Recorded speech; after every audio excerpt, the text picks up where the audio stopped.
Hi guys, what's up? Welcome back to my YouTube channel. So, for today's videos mga be, tapos na namin tapos na kayo be mag-araro. So, ito naman po yung next na gagawin ng mga be. So, syempre kasama ko si Aji Tajala, Japet Boricat, at si Kanguso and Francine Hi mga be! nasa taas mga be. So, syempre, ipapakita ko sa inyo kung paano magtanggal ng damo sa pilapil mga be. So, syempre, kailangan tanggalin yung damo sa pilapil mga be para hindi siya madamo mga be, at saka para hindi magtago yung mga daga mga bi. Kasi kadalasan mga bi, yung mga daga talaga mga bi, dito talaga sa may mga pilapil talaga bi, nagkatago mga bi. Pag once na kumakain ng palay or yung isinabog na na palay talaga mga bi. So ayan. So syempre simulan ni Japet ang tatanggal ng damo sa may pilapil mga bi. So ayan. Yan, tanungan natin si Ma'am Jira Mablon kasi Ayan, ay Kanguso, na-try mo na ba magtanggal ng ng damo sa palay, Kanguso? Ngayon pa lang natin matatry magtanggal ng damo sa pilapil. Ayan. Thank you Jera Mablon dahil nasama ako sa vlog mo. Thank you so much. Please subscribe Kanguso vlog. Ayan, si Francine. Yes. Halatang pagod na pagod talaga. Nag-enjoy ka ba, Francine? Yes. Kasi nga alam mo, kailangan dito talaga natin matutunan yung mga bagay na hindi natin nagagawa. No. Kasi dati kami, nung gumagawa din kami ng ganito, tinatambakan lang ng putik. Tinataas lang yung pilapil. Oo, tinataas lang yung pilapil sa diba? Tinatambakan. Yung iba naman, talagang Rabas talaga. talaga yung anong pala, di ba? Pinapala. Pinapala siya. Yung sa amin naman kasi wala kaming dalang pala ngayon, kaya itak na lang yung ginamit para matanggal yung mga para lang matanggal yung mga damo sa may pilapil. Para malinisan lang. Ayan. Tanungan natin si Jira Mablon kasi nagtutulong din sa aking content. So, ako muna mga be. Tulong-tulong mga bi, katulad ng ginawa namin kanina sa pagtanim ng palay at pag-araro mga bi, para mabilis talaga matapos mga bi. Kasi nga, syempre pag tulong-tulong tayo mga bi, mas napapadali ang trabaho mga bi at napapabilis. Correct. Dahil nga team kabisig tayo, kaya nga tayo nagtutulungan dahil team kabisig tayo. Yan. So syempre mga bi, hapon na kami nakapag-start mga bi mag-content mga bi, kasi nga ginamit din yung motor kanina at umuulan kaya na mga bi, kaya hindi pa kami nag-start mag-content mga bi. So syempre kasi nga kadalasan talaga mga bi, laging masama yung panahon dito sa aming lugar. So ayan mga be, tatambakan natin mga be kasi nga mga be para magtaas-taas mga be yung pilapil. Ang tawag po dito sa amin ay pilapil mga be, di ba? So minsan mga be, pag magpagawa ng pilapil ay yung suyod mga be, yung ginagamit sa trabaho mga be, suyod mga be, ayan, nilalagyan po dito tapos Baka gusto niyo po mag-hire ng taga-tambak ng pilapil, ano po kami? Available po kami. Yes, tapos ganyan. Hindi rin talaga biro yung ginagawa talaga ng magsasaka mga bi. Yes, grabe na pagod. Ramdam mo talaga pag once na tinatry mo yung ginagawa talaga nila mga bi. Pagod ang mag-araro. So syempre mga bi, hindi nyo nakikita si Aji ngayon kasi nga siya yung nag-video at masakit na rin yung paa niya mga bi. So syempre nakita nyo naman siguro mga bi, napaika-ika pa siya maglakad.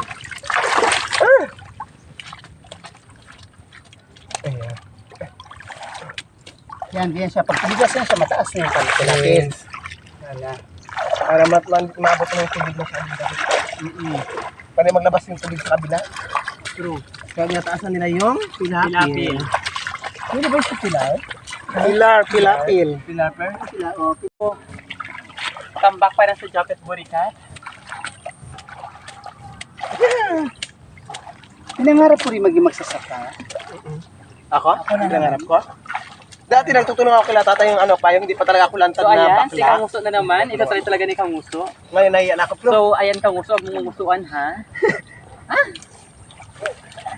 Gumustuhan mo ba? Opo, ngusuan natin itong mga dumi dito. Ngusuan natin para malinis. Go.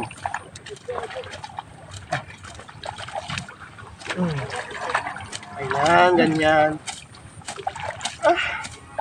Alam mo bagay dito. Di ba? Magpunod kaya kayo ulit dito. Yung mamagtok.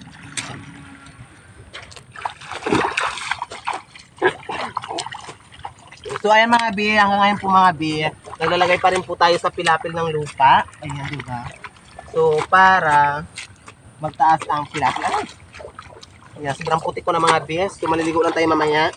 Sa may ilog mga bes, magadaan kami ng ilog. So, doon tayo maghuhugas mamaya ng aming mga katawan para matanggal ang putik mga bes. Kasi dito talaga sa amin mga bes, maraming ilog dito mga bes. Pag mapuputik kami mga bes, so, hindi na po kami sa bumbat pumupunta. Sa ilog na po kami pumupunta mga bes para lahat tanggal mga bes. Para hindi mahirap mag-igib-igib at magbumba-bumba ng tubig mga bi. So syempre kasi nga yun lang talaga yung pinagkukunan natin ng tubig mga bi kasi nga walang gripo.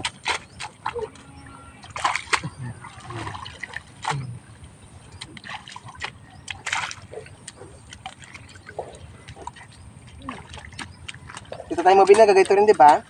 Nagaganito siya pag once na may nagkapatrabaho sa kanila.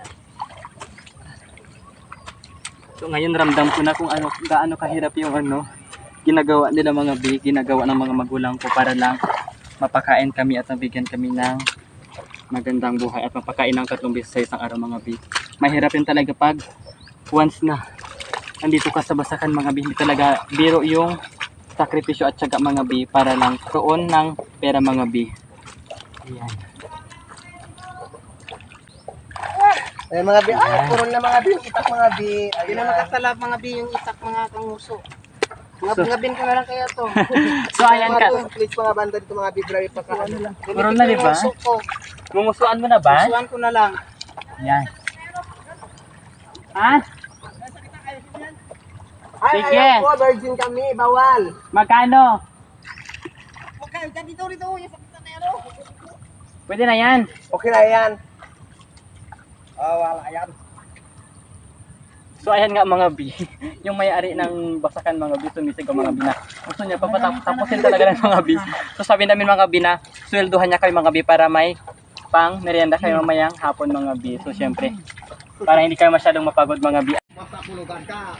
Bakbakan mo ako ngayon sa gitna ng tubigan.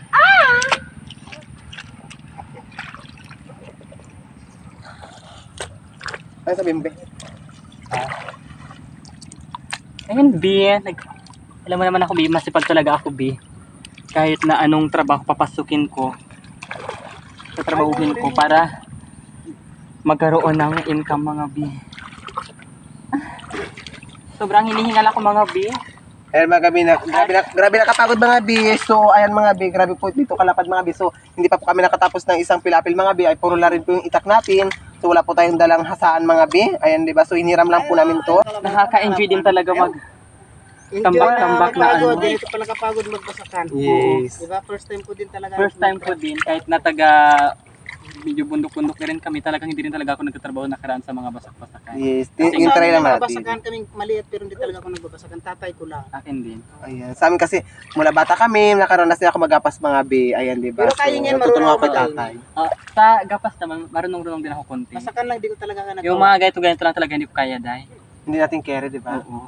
Kasi malambot tayo mga bi, magbuhat pa lang magano pa lang mga bi ng putik mga bi sa araw mga bi, parang Diyos ko, magabuhat pa mayroon pang di ba mga bi? So, sobrang lambot talaga pa na mga ganyan bi, diba? bakla. So, kaya grabe Talagang- kahirap. Ayan.